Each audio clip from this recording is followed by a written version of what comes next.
Hello my dear future ईएनएम्स, स्वागत है आपका इस नई एमसीक्यू सेशन में। और बात करेंगे कुछ इंपोर्टेंट क्वेश्चंस के बारे में जो कि आने वाले फ्यूचर ईएनएम एग्जाम के लिए बहुत ही हेल्पफुल रहने वाले हैं, इंपोर्टेंट रहने वाले हैं। तो देखते हैं कुछ क्वेश्चंस और उनके बीच में आने वाली टर्म्स के बारे में चर्चा करेंगे इस वीडियो में। तो आइए शुरुआत करते हैं। आपका क्वेश्चन नंबर 1 देखते हैं कि क्वेश्चन नंबर 1 क्या कहता है आपका। क्वेश्चन नंबर 1 कहता है आपकी चिकित्सा शास्त्र की वह शाखा जिसके शरीर की रचना तथा उसके विभिन्न अंगों के पारस्परिक संबंधों का अध्ययन किया जाता है, क्या कहलाता है?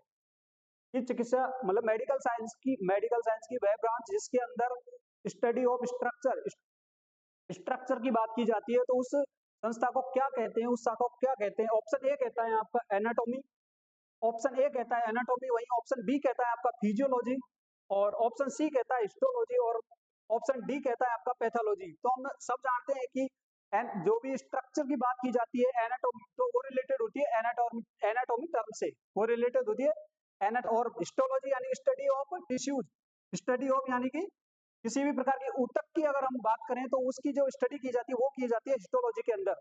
और फिजियोलॉजी यानी कार्य के संबंध में किसी की बात की जाती है वो आती है फिजियोलॉजी के अंदर। और ऑप्शन डी कहता है आपका पैथोलॉजी, यानी किसी भी प्रकार के रोग की अगर स्टडी की जाती है तो वो आती है पैथोलॉजी के अंदर।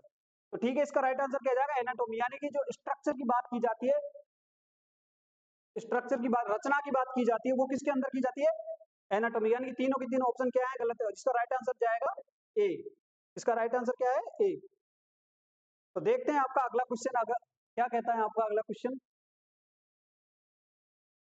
शरीर रचना विज्ञान में सुपीरियर शब्द का अर्थ क्या मतलब है? यानी कि सुपीरियर, सुपीरियर यानी कि ऊपर, यानी कि क्या मतलब है इसका? तो देखते हैं ऑप्शन क्या कहते हैं। ऑप्शन ए या नीचे की ओर, नीचे की ओर को क्या कहा जाता है? इंफीरियर, नीचे की ओर को कहा जाता है इंफीरियर, नीचे की ओर को इंफीरियर। और सामने की ओर, सामने की ओर को क्या कहा जाता है? एंटीरियर, सामने की जो है उसको बोला जाता है एंटीरियर, उसको बोला जाता है एंटीरियर। और पीछे की ओर को क्या बोला जाता है? पोस्टीरियर, उसको क्या किया जाता है? पोस्टीरियर, उसको बोला जाता है पोस्टीरियर। ठीक है, और इसका मतलब क्या है? सुपीरियर, यानी कि इसका राइट आंसर क्या है? बी। इसका राइट आंसर है बी, यानी सुपीरियर यानी कि ऊपर की ओर, और इंफीरियर यानी कि नीचे की ओर। अगर हम किसी बात करते हैं तो हमारा जो ब्रेन होता है वो कहाँ होता है? सुपीरियर की ओर, और हमारे जो फीट होते हैं ये कहाँ होंगे? इंफीरियर। ठीक है, तो हमारी जो स्पाइनल कोड होती है वो कहाँ होती है? पोस्टीरियर। और जो हमारा ये थोरेसिक कैविटी जो होती है ये कहाँ होती है हमारी? ये होगी हमारी एंटीरियर। ठीक है, तो क्वेश्चन नंबर अगला देख लेते हैं। क्वेश्चन नंबर 3 क्या कहता है आपका? क्वेश्चन नंबर 3 है आपका, शरीर रचना विज्ञान में इंटरनल शब्द का क्या अर्थ है? इंटरनल शब्द का क्या अर्थ है? तो देखते हैं ऑप्शंस। ऊपरी, तो मैंने अभी आपको बताया ऊपरी का मतलब होता है अपर, ऊपरी का मतलब होता है अपर। और बाहरी, बाहरी को बोला जाता है आउटर, बाहरी को क्या बोला जाता है? आउटर। और निचली, निचली यानी लोअर, निचली यानी लोअर। और आंतरिक को क्या बोला जाता है? इंटरनल, इसको बोला जाता है इंटरनल, इंटरनल इसको बोला जाता है इंटरनल। तो इसका किससे अंत होगा? आंतरिक से। इसका राइट आंसर जाएगा सी, यानी कि तीनों के तीनों ऑप्शन इससे रिलेटेड नहीं है। इससे रिलेटेड क्या है? आंतरिक यानी इंटरनल यानी आंतरिक। ठीक है भाई, अगला क्वेश्चन देख लेते हैं आपका। ऐसे ही क्वेश्चन है आपके टर्म है कुछ। तो अगला क्वेश्चन है ऊतकों का संयोग द्वारा बड़ी इकाइयां क्या कहलाती है? यानी जब कई ऊतक मिलते हैं तो उससे क्या बनता है? कई ऊतक जब मिलते हैं तो उससे क्या बनता है? तो हमको पता है ऊतक किससे बन रहा है? ग्रुप ऑफ सेल, यानी कि ये कोशिकाओं का समूह, कोशिकाओं का एक समूह, जिससे क्या बनते हैं? ऊतक बनते हैं। और ऊतकों से मिलकर क्या बनते हैं? ऊतकों से मिलकर बनते हैं ऑर्गन, ऊतकों से मिलकर क्या बनते हैं? ऑर्गन्स बनते हैं।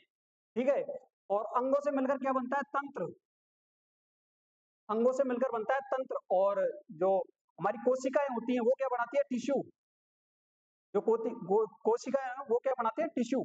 ठीक है, इसका राइट आंसर क्या जाएगा? ए। इसका राइट आंसर जाएगा ए, यानी कि तीनों के तीनों ऑप्शन गलत है। और ये जो गोइका है मतलब कैविटी, काफी सारे ऑर्गन मिलकर बनाते हैं कैविटीज। ठीक है, अगला क्वेश्चन देख लेते हैं आपका, क्वेश्चन नंबर 5। क्वेश्चन नंबर 5 कहता है कि श्रोणीय गुहिका में कौन सा अंग होता है? पेल्विक कैविटी में कौन सा अंग पाया जाता है? पेल्विक कैविटी में कौन सा अंग पाया जाता है? तो ए यानी गुर्दे, गुर्दे कहाँ पाए जाते हैं? एब्डोमिनल कैविटी में, गुर्दे पाए जाते हैं हमारी एब्डोमिनल कैविटी में। ठीक है, गुर्दे पाए जाएंगे हमारी एब्डोमिनल कैविटी में। और जो प्लिया होती है ये भी कहाँ होती है? एब्डोमिनल कैविटी में। और जो मस्तिष्क होता है ये होता है हमारी क्रेनियल कैविटी में। जो मस्तिष्क पाया जाता है वो कहाँ पाया जाता है? क्रेनियल कैविटी में। जो हमारा मस्तिष्क होता है ये कहाँ पाया जाता है? क्रेनियल कैविटी में। तो प्रजनन अंग जितने भी आते हैं हमारे, प्रजनन अंग, ये जो रिप्रोडक्टिव ऑर्गन होते हैं कहाँ पाए जाते हैं? हमारे सारे के सारे पेल्विक कैविटी में पाए जाते हैं। ठीक है, तो प्रजनन अंग इसका राइट आंसर जाएगा बी। इसका राइट आंसर जाएगा बी। ये एब्डोमिनल में होता है, ये भी एब्डोमिनल में होता है, और मस्तिष्क हमारा पाया जाता है क्रेनियल कैविटी में। ठीक है भाई, अगला क्वेश्चन देख लेते हैं। अगला क्वेश्चन क्या कह रहा है आपका कि मानव शरीर के कुल कितनी अस्थियां होती हैं? मानव शरीर में कुल कितनी अस्थियां पाई जाती हैं? तो मानव शरीर में देख लेते हैं क्वेश्चन आपका। ए कहता है 120, सी कहता है आपका 256, और बी कहता है 206, और डी कहता है हमारा 304। ये होती है हमारे चिल्ड्रन में, न्यूबॉर्न में जब होता है उसकी हड्डियों की संख्या कितनी होती है? 304। 300 मानते हैं वैसे, इसमें दिया होता है 304, और इस ये दोनों का रिलेटेड है ही नहीं, तो इसका राइट आंसर क्या जाएगा? बी। इसका राइट आंसर जाएगा बी, यानी कि 206 हड्डियां पाई जाती है हमारी पूरी बॉडी में। पूरी बॉडी में कितनी हड्डियां पाई जाती है? 206। ठीक है, इसका राइट आंसर जाएगा बी। इसका राइट आंसर जाएगा बी।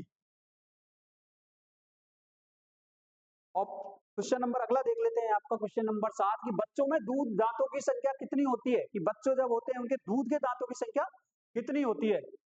तो दूध के दांतों की संख्या ऑप्शन ए कहता है 10, ऑप्शन बी कहता है 20, ऑप्शन सी कहता है आपका 30, और ऑप्शन डी कहता है 32। तो 32 तो किसमें होती है? अडल्ट में। 32 किसमें होगी? अडल्ट में। जब बच्चा बड़ा हो जाता है तो उसके जो दांतों की संख्या होती है कितनी होती है? वो 32। तो 32 तो किसमें होगी? अडल्ट में। और 30 होती नहीं है, 30 एक एज तक रहती है, लेकिन बाद में वो 32 इनको काउंट नहीं किया जाता। और तो इसका राइट आंसर क्या जाएगा? बी, यानी कि 20, यानी कि 20 बच्चों के जो दांतों की संख्या होती है वो होती है 20। ठीक है, इसके लिए फॉर्मूला यूज किया जाता है ये बी। देखो, इसके लिए दांतों की संख्या निकालने के लिए हम देखते हैं 4 प्रकार के दांत पाए जाते हैं हमारे। ठीक है, 4 प्रकार के दांत पाए जाते हैं, तो उसके हिसाब से इनका एक फॉर्मूला बनता है। ये फॉर्मूला होता है बच्चों के दांत निकालने का। ठीक है, ये फॉर्मूला होता है हमारे इंसीजर, कैनाइन, प्रीमोलर और मोलर। 4 होते हैं, मतलब कि पहले बच्चे में 2 दांत आएंगे जो होते हैं इंसीजर, लोअर इंसीजर। उसके बाद में हमारे कैनाइंस और प्रीमोलर होते नहीं है बच्चे में, और 2 आते हैं क्या? मोलर। ठीक है, तो इसके हिसाब से डबल इंटू करते हैं तो 2 दूनी 4, 4 + 2 और 4 यानी कि 10, और ये भी 10 यानी कि 20। टोटल कितने हो गए? 20। ठीक है, टोटल हो गए 20। तो बच्चों में दांतों की संख्या कितनी होगी? दूध के दांतों की 20। अगला क्वेश्चन देख लेते हैं, मानव शरीर में प्रतिदिन लार कितनी बनती है? जो हमारी लार होती है वो कितनी बनती है?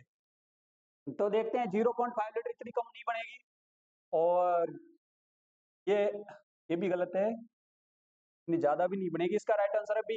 इसका राइट आंसर जाएगा बी। इसका मतलब कि 1 से 1.5 लीटर हमारे प्रतिदिन क्या बनती है? लार। लार जो हमारी मुंह की सलाइवा होती है वो कितनी बढ़ती है? 1 से 5, 1 से 1.5 लीटर मतलब।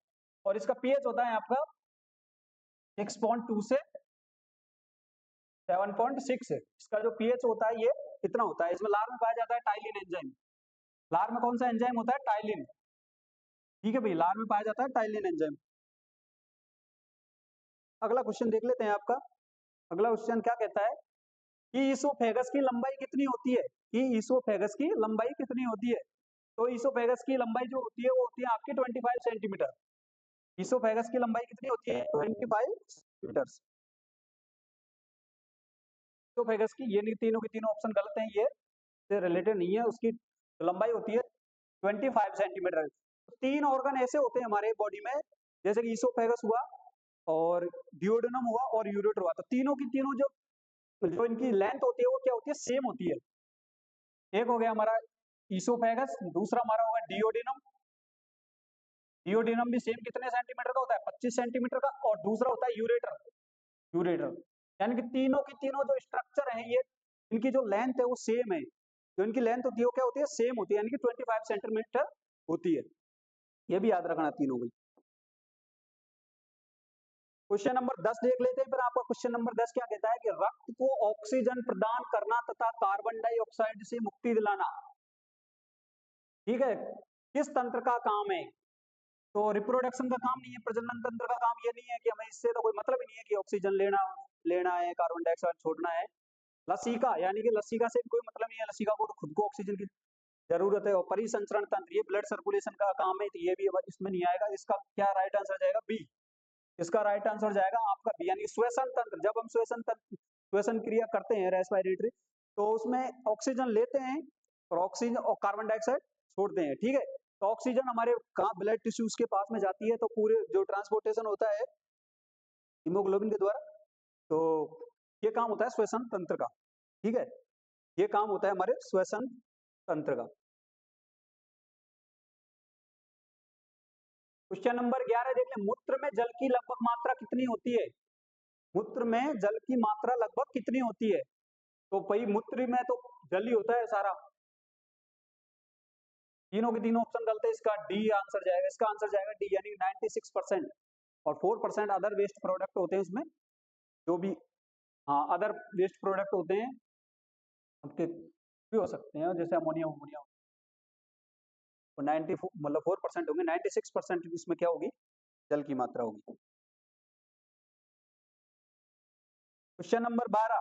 क्वेश्चन नंबर 12 क्या कहता है आपका कि मानव में श्रवण क्षमता को नियंत्रित मस्तिष्क का कौन सा खंड करता है? मानव में यानी कि जो हमारी ऑडिटरी जो ऑडिटर का काम कौन करता है?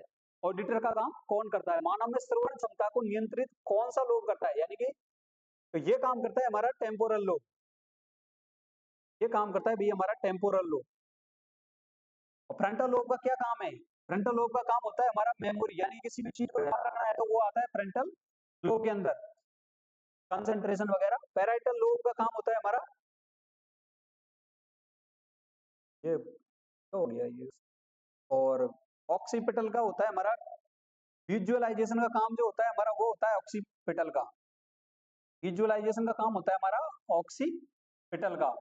और जो पैराइटल लोब का यानी कि सेंस ऑफ मतलब ये अपने टेस्ट टेस्ट का काम होता है पैराइटल लोब का, ठीक है। और अगला क्वेश्चन देख लेते हैं अपन, क्वेश्चन नंबर 13। क्वेश्चन नंबर 13 क्या कहता है आपका कि मानव में क्रेनियल नर्व की संख्या कितनी होती है? मानव में क्रेनियल यानी कि दो तरह की नर्व पाई जाती है, स्पाइनल नर्व और क्रेनियल नर्व। तो यहाँ पूछा गया है कि क्रेनियल नर्व की संख्या कितनी होती है? तो 6 जोड़ी तो नहीं होती है भाई, 24 जोड़ी भी नहीं होती है, और 36 जोड़ी भी नहीं होती है। तो इसकी होगी क्या? 12 जोड़ी। क्रेनियल नर्व जो होती है कितनी होती है? 12। 12 की 12 क्रेनियल नर्व होती है, ठीक है। वही जोड़ी। तो इसका राइट आंसर जाएगा आपका बी। राइट आंसर जाएगा आपका बी। क्वेश्चन होते चले भी। क्वेश्चन नंबर 14 देख लेते हैं, मानव में लगभग कितना लीटर रक्त होता है? यानी कि ह्यूमन बॉडी में कितना परसेंट ब्लड पाया जाता है? कितना ब्लड पाया जाता है? तो हम खूब जानते हैं कि नॉर्मल उसका कितना परसेंट होता है? 7 to 8%।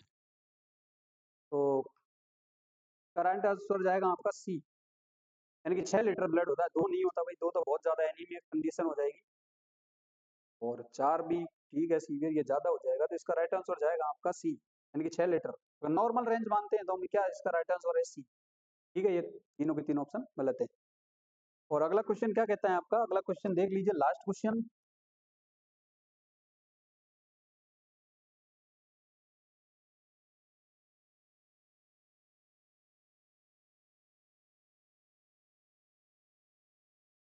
मानव शरीर में ध्वनि तरंगों को एकत्रित करके कान के अंदर भेजना, ये किसका काम है? ये किसका काम है? तो ये भाई काम, ये काम होता है ये इसका।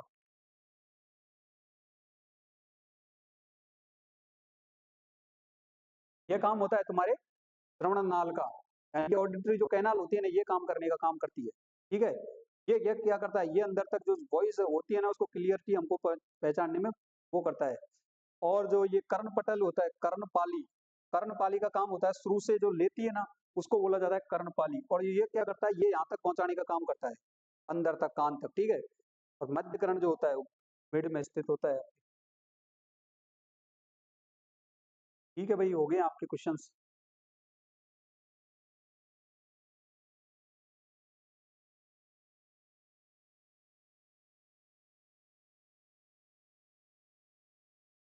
ठीक है भाई, थैंक्स ऑल ऑफ यू। लगातार वीडियो देखते रहे मेरी, मैं कोशिश कर रहा हूँ तुम्हारे लिए, खुद अलग कंटेंट तैयार कर रहा हूँ, अलग से कोशिश कर रहा हूँ कि तुमको बढ़िया से बढ़िया सिलेक्शन दिला सकूँ, अच्छे नंबरों से तुम पास हो सको सारे के सारे स्टूडेंट। तो थैंक्स।